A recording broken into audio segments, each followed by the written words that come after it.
Hi, I'm Blythe, and this is a story about how my sister reminded me, on Easter no less, that I don't belong. Everyone else got matching chairs, smiles, their names on the place cards. I got a folding seat and silence. No one said it out loud, until she finally did. You're not family. But what hurts more than being excluded is realizing you've always been. Have you ever felt like the outsider at a table that was supposed to be yours? Let me know in the comments. I arrived a little early. Delphine always told us to come sharp, but never meant it. I didn't want to be the first, but I didn't want to be noticed walking in late either. The villa looked like a magazine cover. Fresh hydrangeas on the table, lemon pie still steaming under a glass dome, soft pastel napkins pressed just right. The sun hadn't peaked yet. It cast everything in gold. There were 11 seats at the table. 10 of them were the same. Sturdy, white wooden chairs with rattan backs and cushions. The last was a folding metal one, silver and slightly crooked. It stood at the far end, a little apart from the rest, like it had been pulled out as an afterthought. Like someone counted wrong. Delphine met me by the drinks table. She smiled, air kissed my cheek. "You don't mind the folding chair, do you? It's still clean. It'll do." Before I could answer, she was gone, greeting someone else. Her voice louder than it needed to be. Her dress, off-white, satin, expensive-looking. Her hair curled in that effortless way only salon appointments could buy. I walked over to my place. No one looked at me. I adjusted the chair to sit level with the table, but the legs didn't quite balance. It wobbled when I shifted. I folded my hands on my lap and smiled at no one in particular. Reuben was already seated next to me. He said nothing, just gave me that soft, apologetic look like he knew but wouldn't do anything about it. I used to hate that look. Now I didn't even react. When I was little, I used to help set the Easter table with Dad. He let me fold napkins into tulips. He'd pretend to get confused between my side of the table and Delphine's, just to make me laugh. It wasn't perfect, but I never sat apart. I had a place. I belonged. Delphine raised a toast once everyone settled. To family and the new beginnings ahead. She beamed at Mom, who beamed right back. Reuben clinked his glass gently. I reached for mine but hadn't been served yet. He stood up, walked to the pitcher, and began pouring drinks one by one. For Delphine, then Mom, then our cousins. He placed each glass carefully into their hands, a small gesture, but it meant something. When he reached me, he set the glass on the table, didn't look me in the eye, and moved on. I looked at the condensation sliding down the side. I picked it up and drank like it didn't mean anything. Like it was just lemonade. Like I wasn't reading into it. But I was. No one acknowledged the chair, or the glass, or my silence. The brunch moved on. Someone announced an engagement. Someone else shared a pregnancy update. There were laughter and clinking forks and too many "that's so wonderfuls." I listened. I nodded. I even smiled at one point. But no one asked me anything. I didn't offer anything either. It didn't feel like my place. Delphine called for a photo. Everyone got up, rearranged chairs, brushed off napkins. I stayed seated until someone asked me to move so they could use my folding chair to rest a serving tray. I stood behind the table, arms folded, pretending to look for something on my phone. Reuben caught my eye for a second, but I didn't hold it. He looked away first. Later, on the drive home, I didn't bring it up. Neither did he. The silence filled everything, like the space between the folding chair and the rest of the table.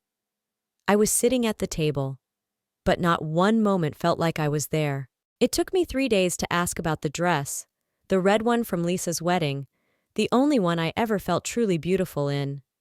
It had hung in Delphine's old closet for years before she moved to Santa Barbara, where everything now smelled like sea salt and ambition. I thought it might still be at Mom's. So I messaged the family group chat. "Hey, does anyone still have that red dress from Lisa's wedding? I'd love to borrow it if it's around." Delphine saw it within minutes. So did Mom. So did Lisa. No one replied.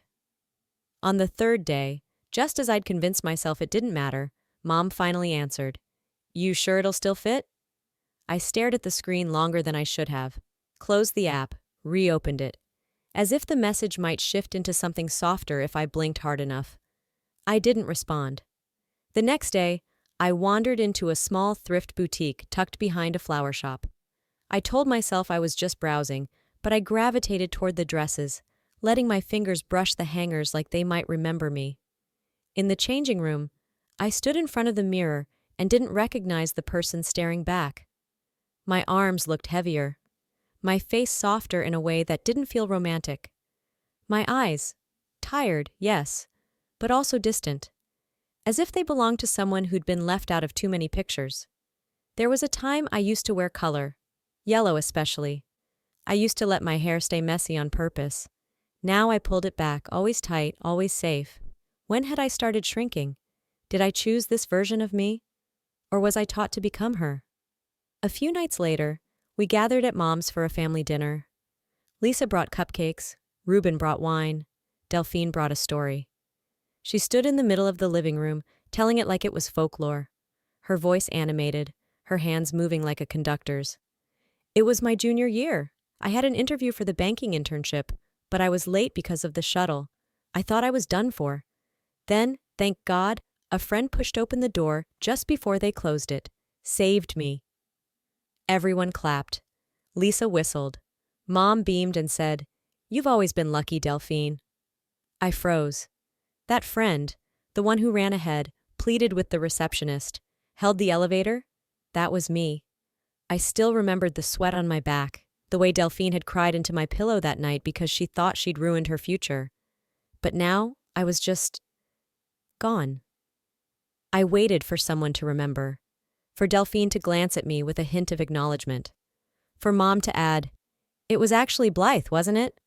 But nothing came, just more cupcakes, more laughter, another round of applause for a version of history where I didn't exist. I looked at Mom. She was smiling like it was the most natural thing in the world. Her expression wasn't malicious, just easy. Maybe that was the part that hurt most. I walked home alone. The night air was thin and sharp, like it knew I needed to be reminded I was real. I stopped halfway down the block, under a flickering streetlight, and stared at my shadow. The version of me that exists in their world. She's quieter, thinner, simpler, and she isn't real. If they erased me from the story, why am I still trying to live in theirs? Ruben came home holding an envelope that looked like it had been sealed with ceremony. Ivory cardstock, thick as wedding paper, with gold lettering that shimmered in the kitchen light.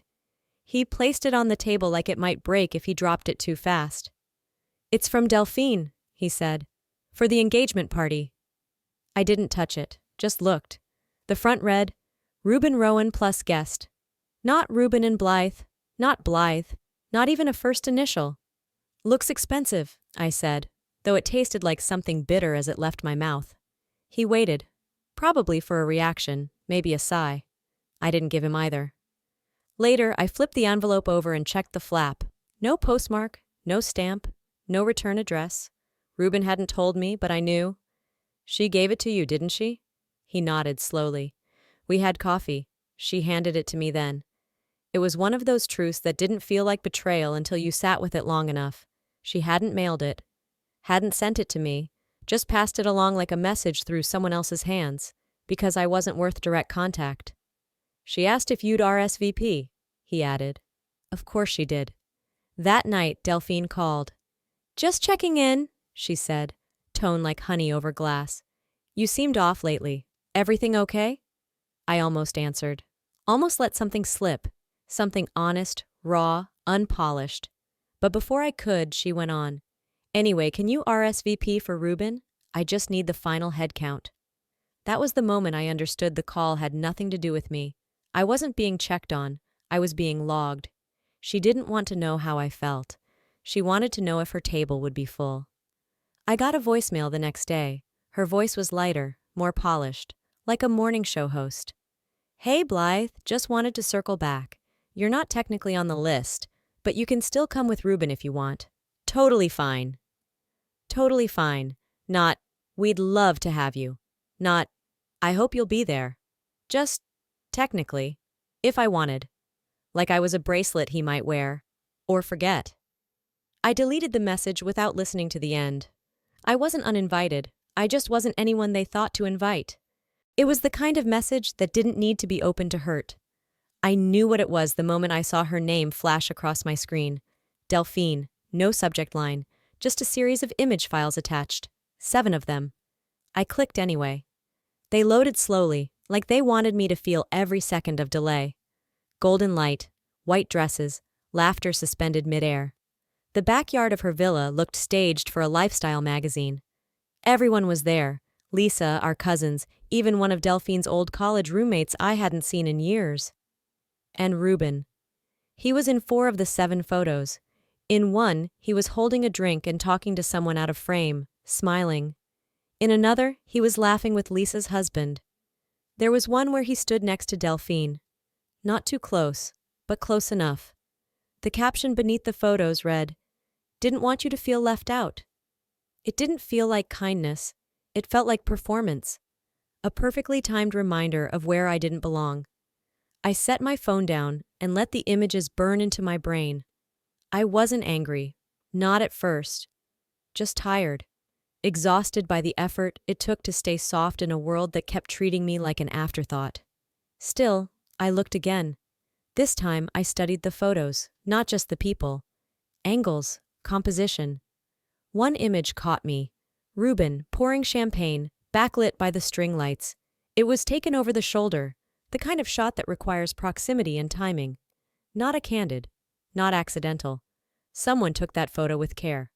I zoomed in, noticed the shallow focus, the soft edge of Delphine's favorite bracelet in the corner. She was the one behind the camera. Of course she was. I sat back, breath caught between my ribs.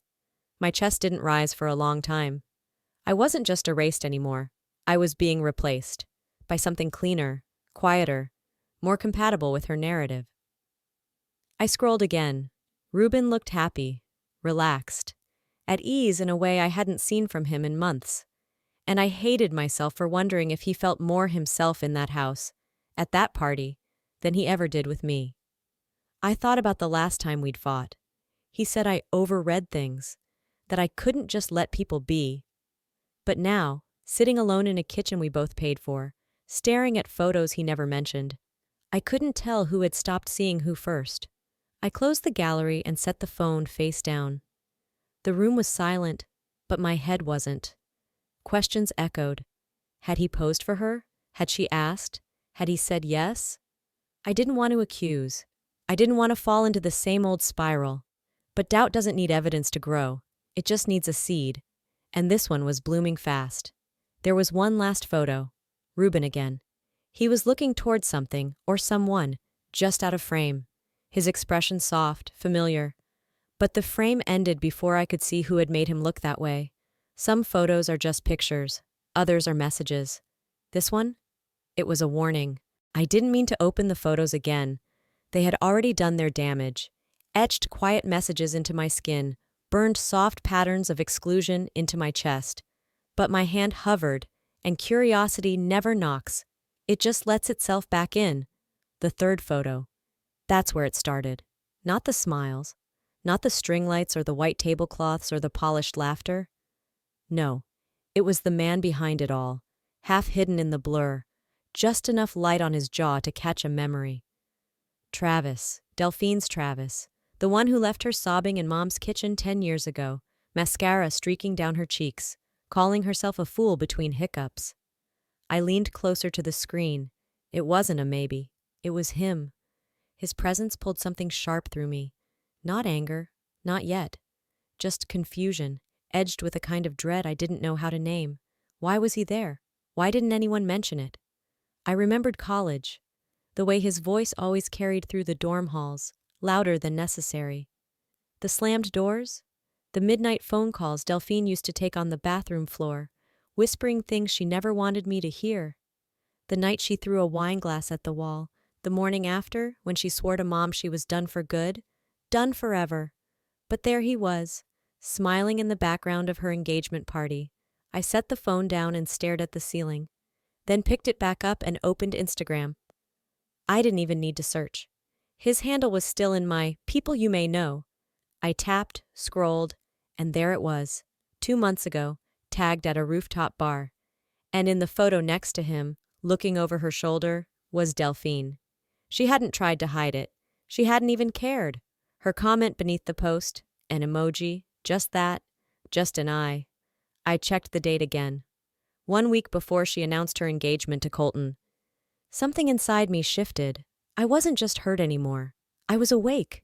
I thought of Colton, buttoned up, methodical, always so polished it felt like he came prepackaged. I thought about his awkward kindness, the way he once offered me a napkin at dinner when I hadn't even spilled. Did he know? Was he in on this? Or was he the placeholder Delphine had chosen for a life she wasn't sure she wanted? Was the party about love or about optics? I went back to the photo. Ruben was in the frame too, turned slightly away, smiling. They all looked so sure of themselves, so well rehearsed. I was the only one who didn't have a script. The message came while I was folding laundry. Nothing special, just towels and old t-shirts. A ping, quiet but sharp, cut through the hum of the dryer. Let's not make this bigger than it is. You know how families get. That was it. No context, no greeting, just Delphine using her favorite trick, flattening whatever hurt she caused into something reasonable, something small. I stared at it, reading it 3 times. Not a single word about Travis. Not even the pretense of an apology. It wasn't denial. It was dismissal. She wasn't trying to make peace. She was making sure I understood the rules. Her rules. And the worst part? I had followed them for so long. An hour later, she called. I didn't want to pick up, but I did. Hey you, she said, sugar already layered on top of every syllable. I know things have been a little tense. I just wanted to check in. Sister to sister. I didn't speak. I waited. You're not going to bring any of that up to Colton, right? She added casually, like it was part of a grocery list. That's when it clicked. This wasn't a conversation. It was containment. She wasn't worried about how I felt. She was worried about whether I'd break the illusion. I ended the call without answering. She didn't call back. Instead, I messaged Mom. I needed someone, anyone, to tell me I wasn't imagining this, that what I'd seen, what I'd heard, mattered, that it counted. She's lying to him, I wrote. I saw it. I can prove it. 3 hours passed before she replied. Don't stir things up. You girls are just emotional. Let it go. That broke me in a different way. Because when you're small, you think there's someone who'll stand for you when no one else does. You think love means believing you. But Mom didn't even ask for the proof. She didn't want it.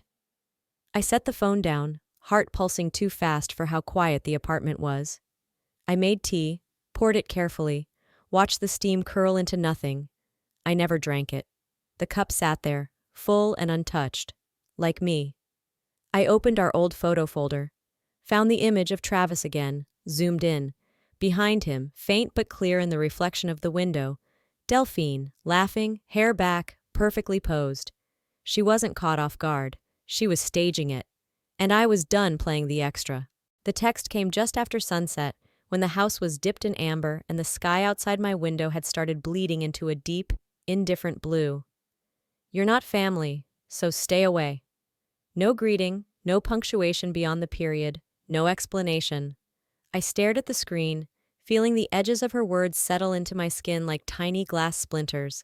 Not sharp enough to bleed, just deep enough to stay. For a moment, I almost typed something back. Something polite, neutral. A question, maybe. But then I stopped. Because I knew this wasn't the kind of message that invited replies. It was the kind that ended conversations. I waited for someone, anyone, to reach out. Nobody did. Not Lisa, not Mom, not a single cousin or friend of a friend who had stood in Delphine's carefully curated circle at the engagement party. But Delphine? She was still posting, still captioning smiles with phrases like, surrounded by love and blessed beyond measure. I scrolled through them in silence. Every image was lit like a fairy tale. Every guest seemed to beam just right. And there she was, centered in every frame, always framed, always framing.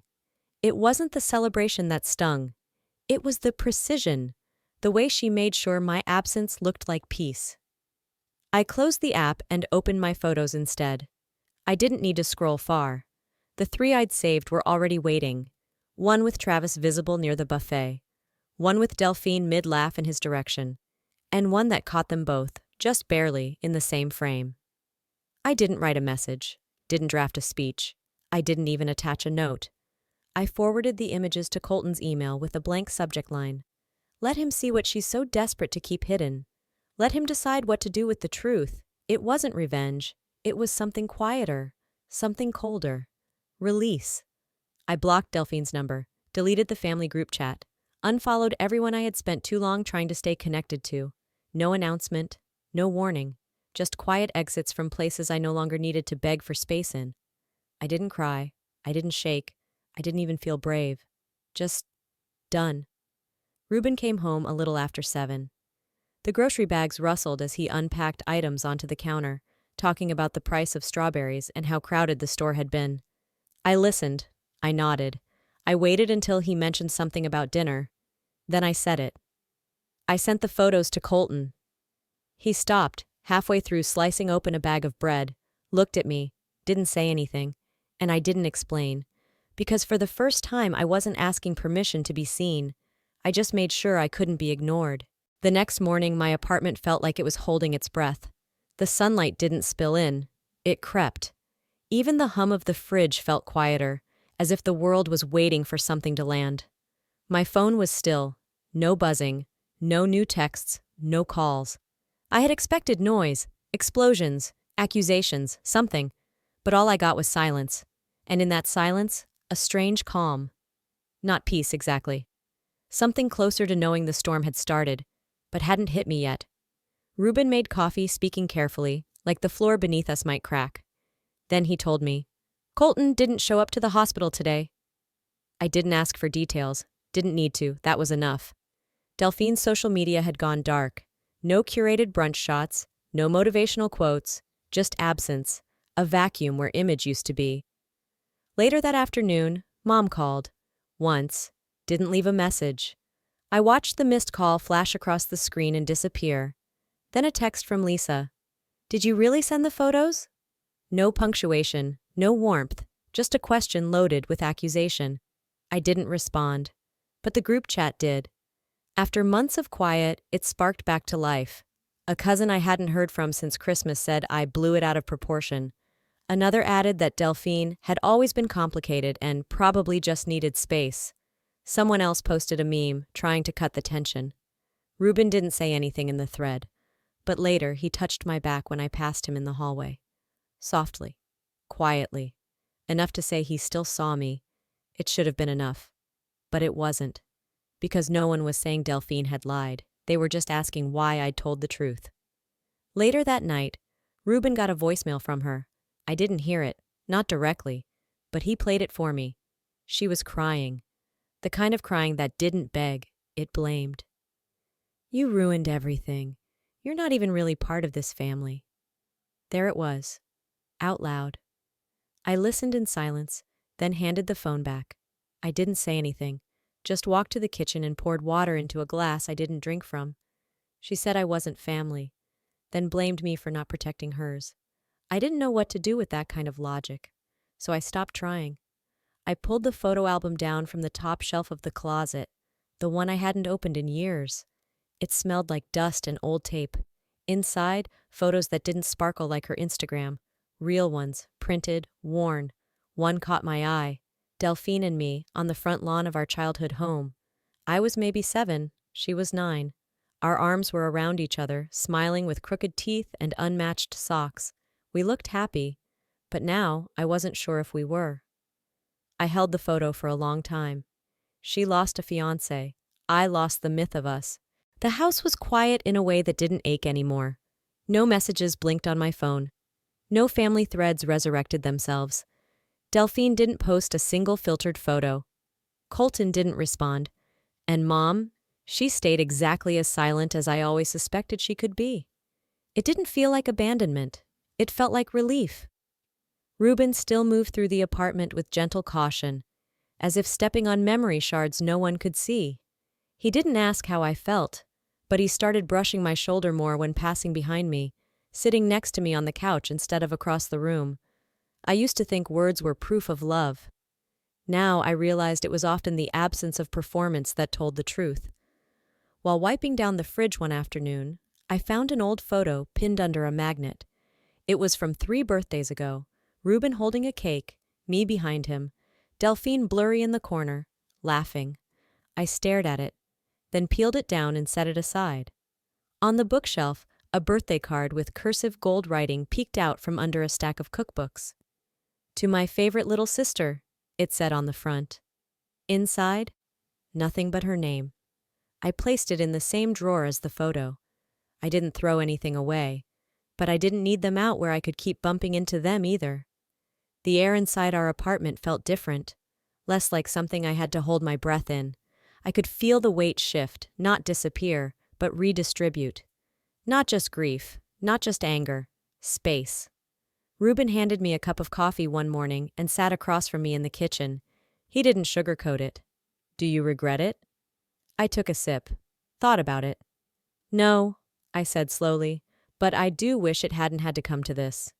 He nodded once, didn't push, and that was enough. I realized then I'd been waiting. For what, I wasn't sure.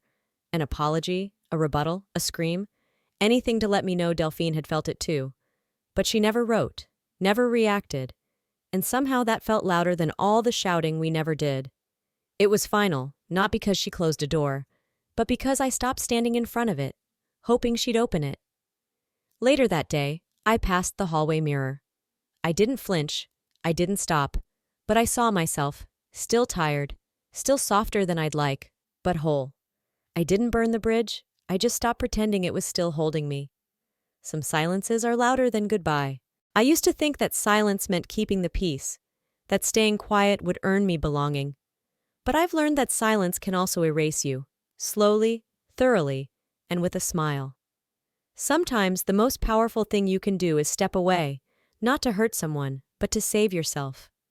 Families are complicated. Love doesn't always look like fairness, and being related doesn't always mean being respected. But you get to choose who you are, even when they don't see it, especially when they don't see it. Have you ever felt like the outsider in your own family?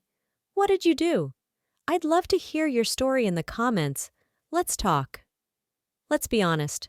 Let's show each other that silence isn't our only option. If this video touched your heart, drop a 1 in the comments or tell me what city you're watching from. And hey, if it didn't, tell me why. I'm here to listen too. And if you believe stories like this matter, don't forget to subscribe for more. There's more truth where this came from.